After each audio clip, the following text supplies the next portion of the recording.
ain't coming, I ain't visioning the past. But then jumping to the bag, they ain't coming, they ain't. I saw the whole thing coming, I ain't visioning the past. But then jumping to the bag, to the bag, to the whole thing coming.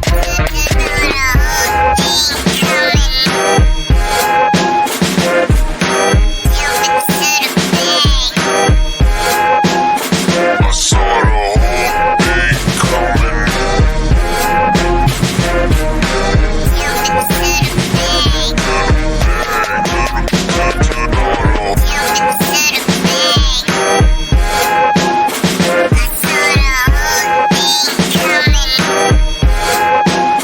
I saw the whole thing.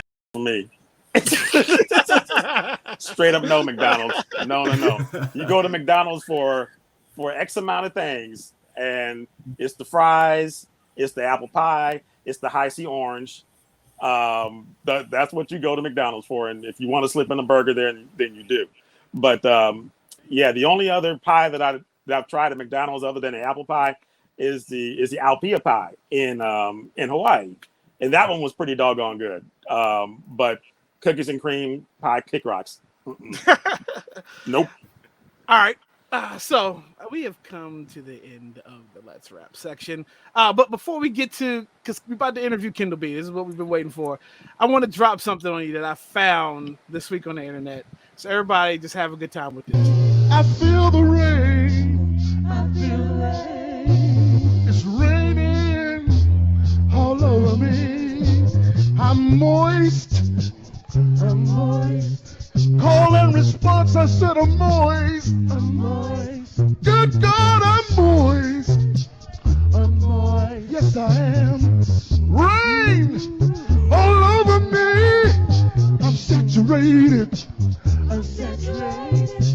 I'm saturated. I'm saturated. I'm saturated. I'm saturated. Yes, I am. I'm saturated. Yes, I am. Yes, I am. I'm down. I'm down. I'm down.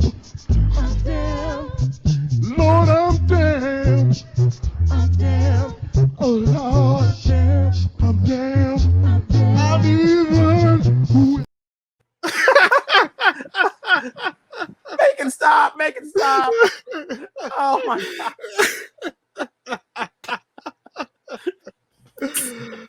I'm crying real tears. Me too. Damn. The collection plate was for short that day, bro. Like there's no doubt about it,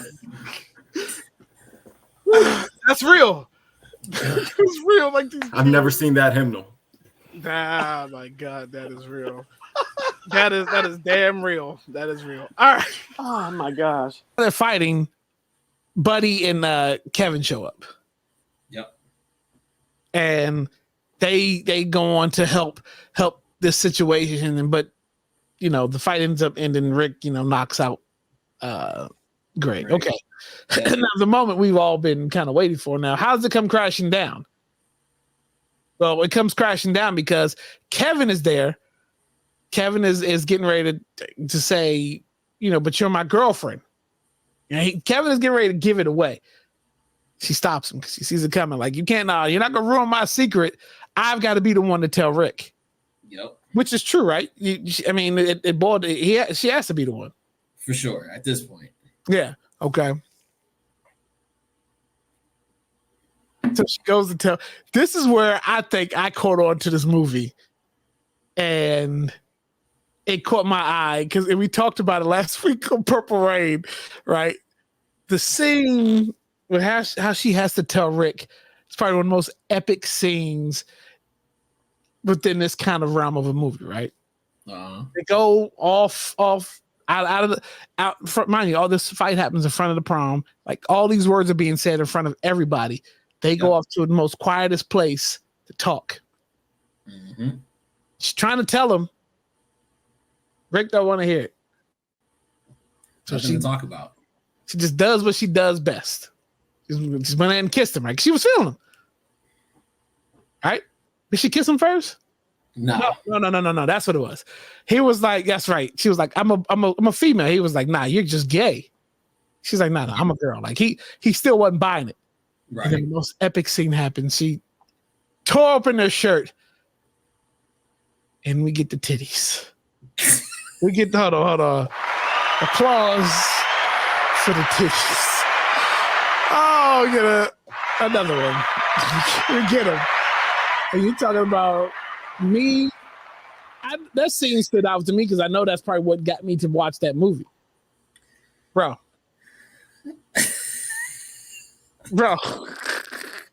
This is why it's PG-13, right? Because you get one titty shot in a PG-13 movie. Thoughts on that scene, bro? So as a kid, you don't see that coming, right? You're thinking like, how is she gonna show him that she's a female, right, and not a guy? So we are anticipating like she's gonna try to kiss him. He's gonna be like, "Whoa, I'm not like that," you know what I mean? And now she has to figure out a way to really explain how she's a female. Didn't see it happening that way. I thought Kevin was going to be the one to let it out that she was a female, even though she stopped him. Like, I thought that he was just going to be like, no, like, this is my girlfriend. She cut her hair. More of a different public display, which then ended up actually happening when Terry kissed Rick. And then, he's like, don't worry about it. He's a she. And then, that's how I felt like that scene was weak. I think that would have been where Kevin would have came in and been like, yeah, that's my girlfriend. Shout out to Anissa. Anissa, welcome. Day one, Anissa.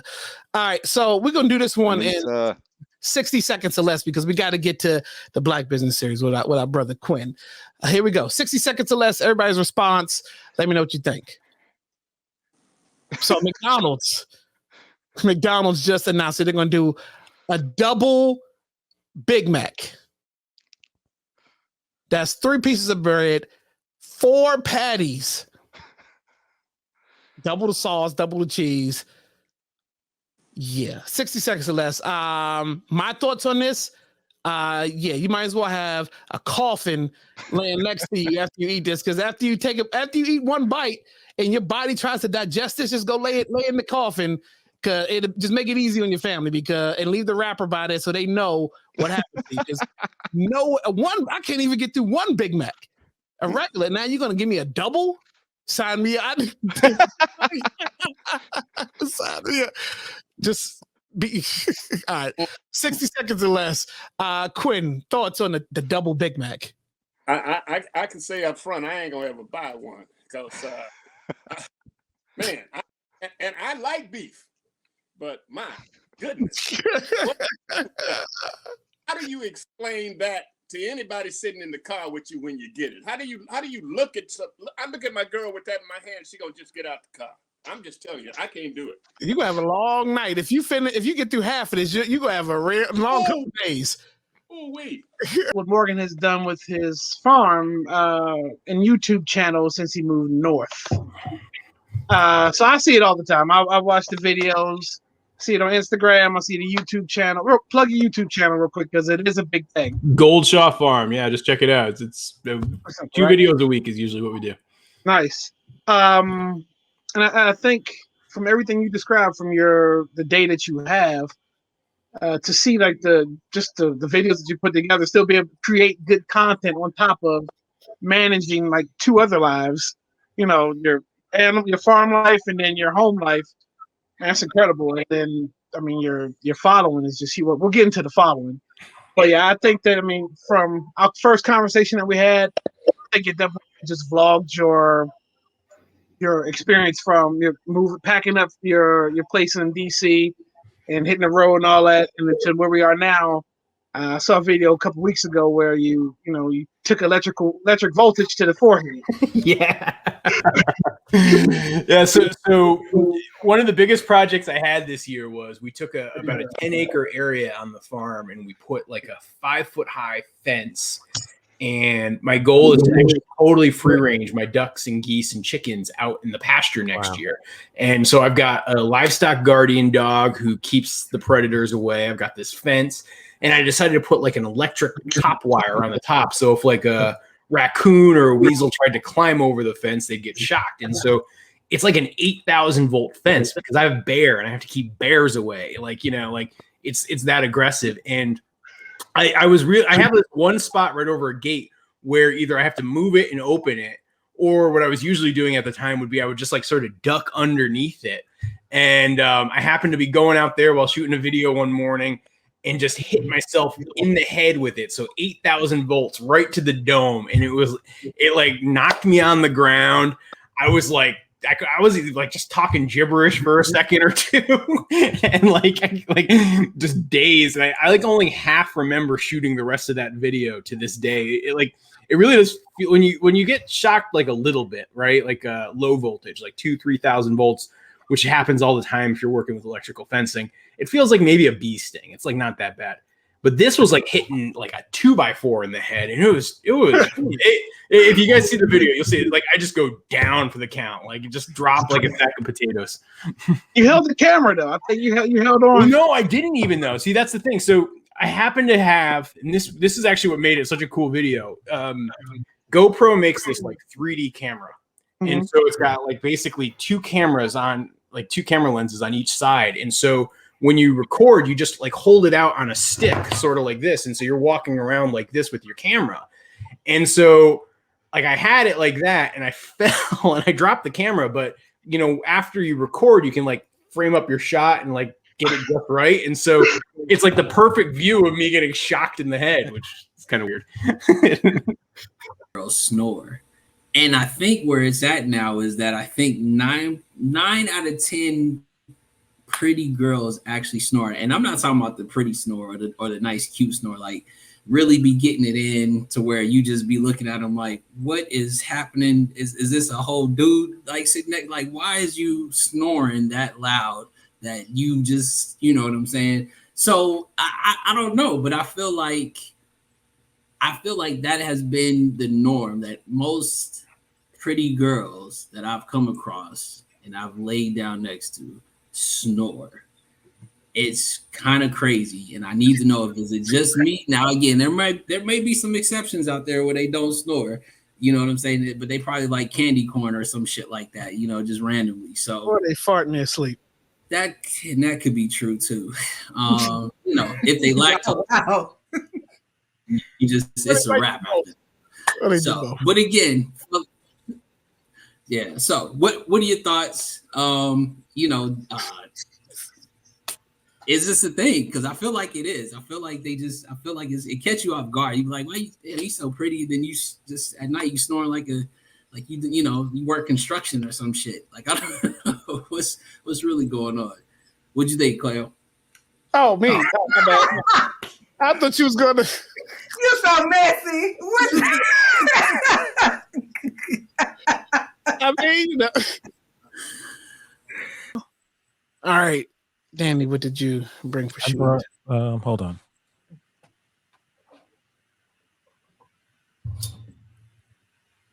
She was asleep, but this is Junie B. Jones. Period. Yeah. Wow. Hey, Junie girl. I don't think 204. Chicken. First time ever. First time, right? But yeah, she's sweet. So I have 11 birds, and she's the head hen, and she's cool. Like they're going on 5 years now, and they're still laying, but she gets a free pass because as a head hen, like she warns everybody if a predator's around. She lets everybody eat. Like she's basically the mother. She breaks up fights and stuff like that, and she's like always serious. Like most people look at chickens, you probably think they all have the same expression, but she really does have like a serious temperament. So I give her extra treats. I spoil her. She's got a free pass. Like whether she's laying eggs or not, she gets to go naturally instead of a knife. She was giving head hen when you put her on the camera, like the way she looks. Yeah, It just was straight. giving head hen. It really stresses me out. There's a pearl, and it really like why I say, look oh, at.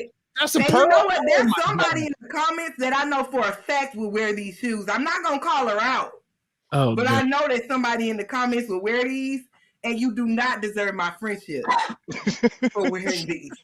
I'm gonna say that. But So, yeah, okay. The black So shoes look like you wear them. the tens are bad. The penguins, they don't. it's a chair. Hold on, Geronimo, go ahead. Say what you about to say about the black shoes. The black shoes like something the woman's wearing when she's giving a tire guy up. There you go. That's No, you be into that? Hold on. No, I have no Now knowledge I of see it. how I'm you just get saying. them trips paid for. Now I see. No, I just heard about no. Uh-huh. Uh-huh. oh, If you say Jesus. so. Sister's got the whips and everything, you know. I mean, Mm-mm. Whips and wedges. I don't know. yeah. I don't know. Is that a new Oh, I'm segment? sorry. I'm sorry. That's the new segment. Yeah. Whips and wedges.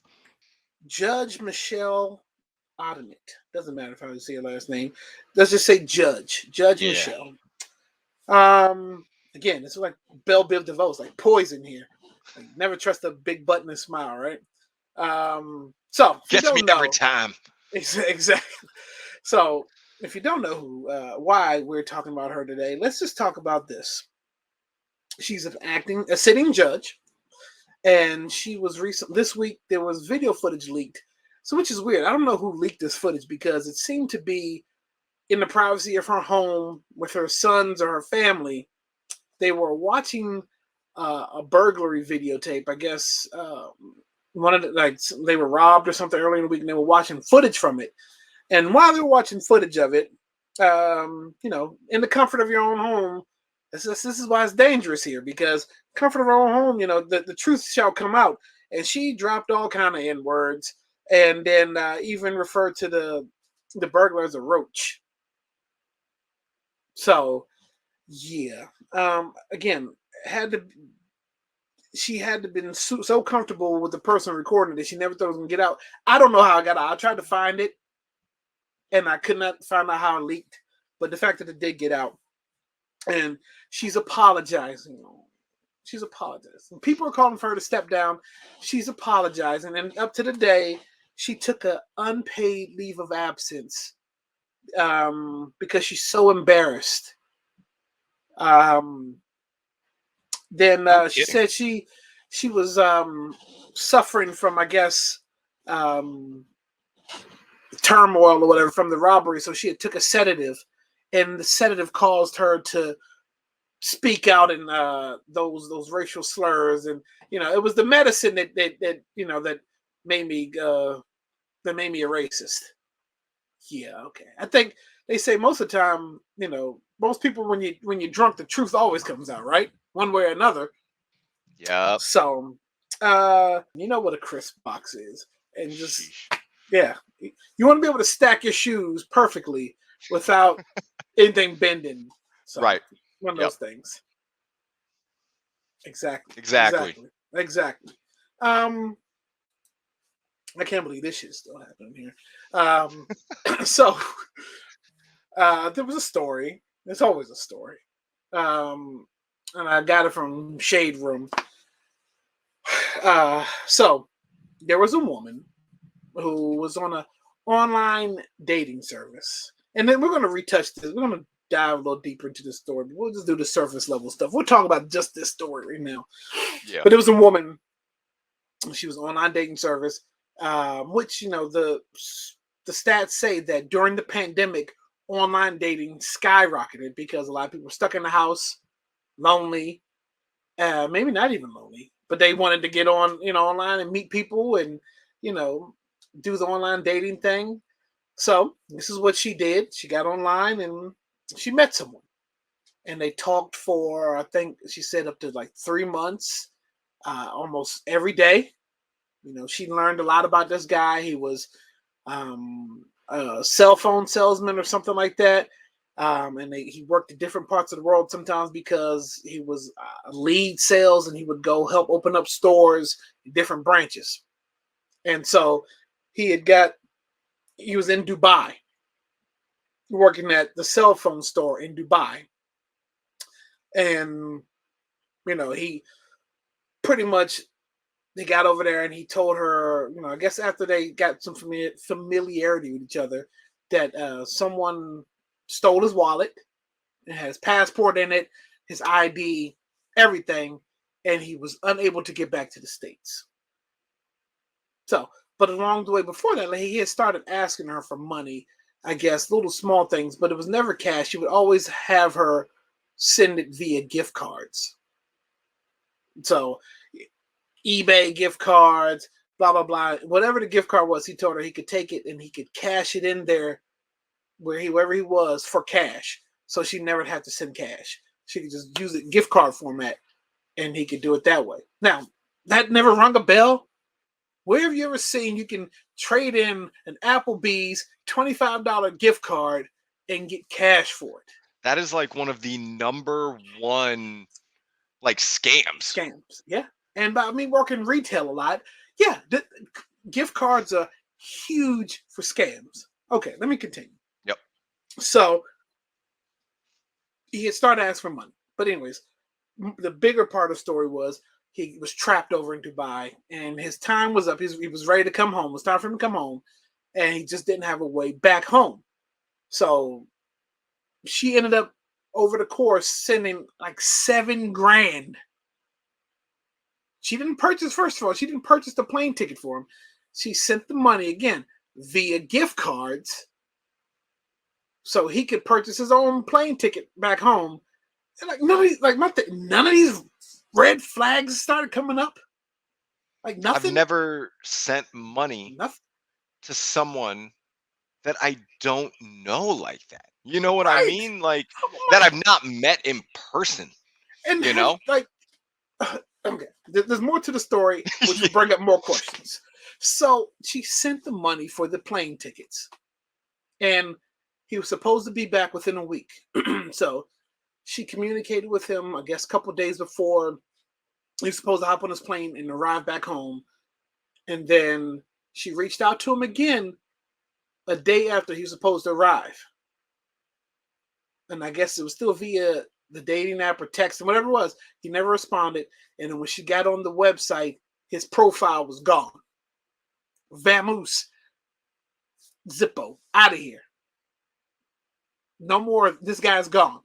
So, okay. So then from there, I guess she found, I guess he was posting pictures, like different pictures of, and then he posted one picture of why he was over there, like he was in the hospital sick. This is how he got her to send him some money the first time. But if you look at this picture, it is horribly photoshopped. This guy's face on a body in a hospital bed. that picture looked like if someone added calves to a picture of me. Oh my! And then the reporter's like, "This doesn't look real. This looks real to you." She's like, "Well, yeah, Mom, maybe you're like right." they took a stock photo from Google and just copy pasted in paint like this dude's face on it. Like, This damn, is horrible. girl. This is horrible. It's almost equivalent of you copying and pasting me or CB's face on one another and saying we're sick right now. Like, what? Like, this never rang a bell. And she's still sending money along the way. But anyways, so she found a profile online with the guy's pictures or pictures of the person she thought she was talking to. And she reached out to that person. They read the message, but I don't think they ever responded. But police are like, we can't arrest this guy because we don't know if it's him. So now you're in the catfishing business here. You got scammed, and now you've realized you got catfish. Now, we are in She got manti 2021 going into 2022. There has been a show on MTV for about 8 to 10 years now called Catfish that talks about this shit. How are you still falling for the old banana in the tailpipe? How is it still happening? This is my main question, CB. How in the fuck is this still happening? Yo, the funny thing about all of this, and like I feel terrible for this lady, but like where what dating service do I need to sign up for? Because ladies, I'm single. Which one of y'all are just gonna give me $7,000 for shits and giggles? Like, Right. Or, all I'm or buy saying, me cool gray 11. yeah, right, yeah, some cool gray 11s for over $1,000, which is completely unnecessary. If you guys have seen that one going around the internet, but like in this type of situation, as you know, an interested party, you know, in with this other party that you have not actually confirmed that they're real or not, like you wouldn't think that they would have friends or family members that they might have known for years, or if they had some issue being overseas for work, that their job would actually do something to get them over. Like, not only are there the red flags just from the dude's actions, and shit, it could be a lady. It could be some chick behind the screen, Absolutely. you know, catfishing, because that's the whole point. You have no idea who this person is. And it just, like, with social media, with all of this, it's just become more prevalent. And I mean, it's sad because I'm the exact opposite. I've been on less dates since the pandemic started compared to these people. Why? Because if I don't intend to actually meet you in person, why am I going to actually start up these Absolutely. conversations? You know what I mean? So, Absolutely. and during the pandemic, there's been a lot of instances where I'm just like, nah. So, you know, I feel bad for this lady, but nah, Do man, you? like you gotta be smarter than this, babe. Like, come on, girl. And we always talk about the superstar. We always talk about, you know, the head person that just, you know, the star of the show. And all three of us are stars of the show. There's no, you know, there's no sidekicks here. But today, for Is It Just E, we're going to be talking about some of the greatest sidekicks in TV, 90s TV shows.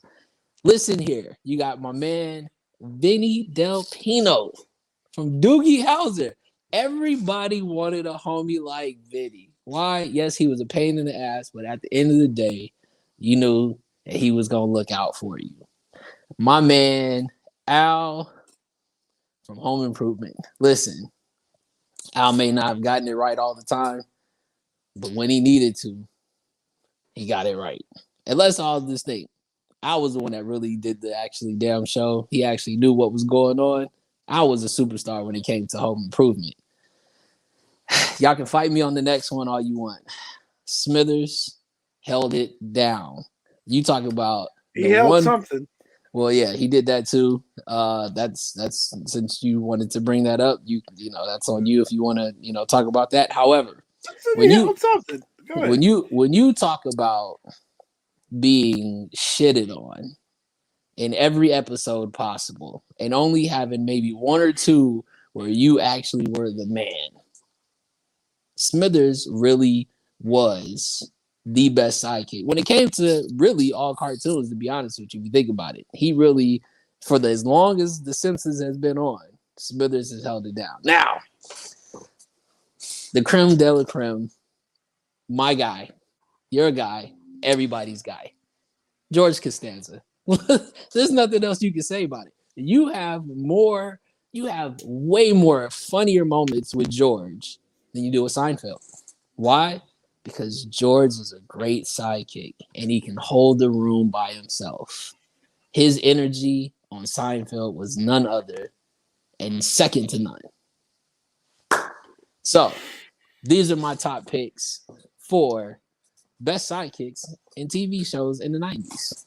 I tried to give you a vast majority of different eras of the 90s, different shows.